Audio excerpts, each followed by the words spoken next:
partner before you get married.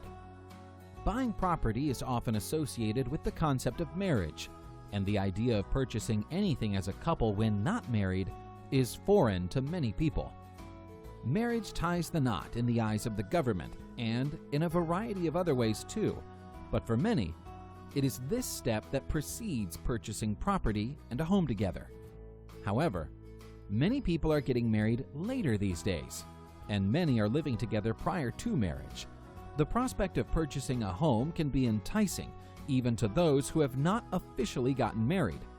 However, it is important to be cautious in these situations for a wide variety of reasons. The main reason to proceed with caution is the fact that people who purchase homes before marriage forego the legal rights that are provided to those who purchase a home after marriage.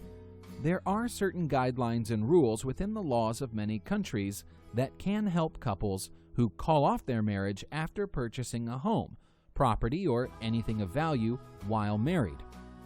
However, marriage is not always the answer. Some people may not believe in it or may not see it as a necessary step in their relationships.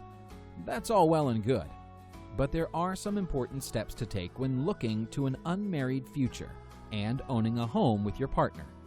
Simply put, planning is the most important step to take.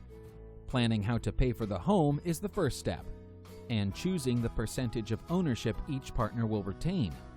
Even if it's a terrible thought, planning what to do if you ever break up is of paramount importance. It won't seem important until it actually happens and no plans are in place. Planning may be important, but it's all for naught if nothing is put into writing. Make sure you and your partner write everything down so it is all recorded and official.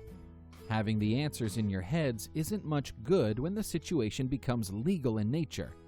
Having proof is extremely important, no matter how improbable the situation may seem. It's important to consider that mortgage rates are not affected by your marital status. You won't get a lower rate if you're married, or a higher one if you aren't. In the end, there are a million aspects to consider when exploring the possibility of purchasing a home before or after marriage. Conventional wisdom dictates that it is a better idea to wait until after marriage, if that step is in your plans at all. This is because the law provides some useful guides when it comes to breakups.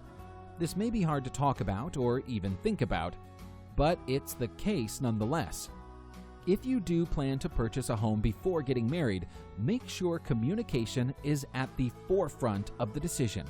Lay everything out on the table and make the decision from there.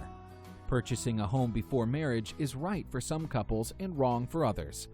The only way to figure out if it's right for you is to talk it over and consider everything.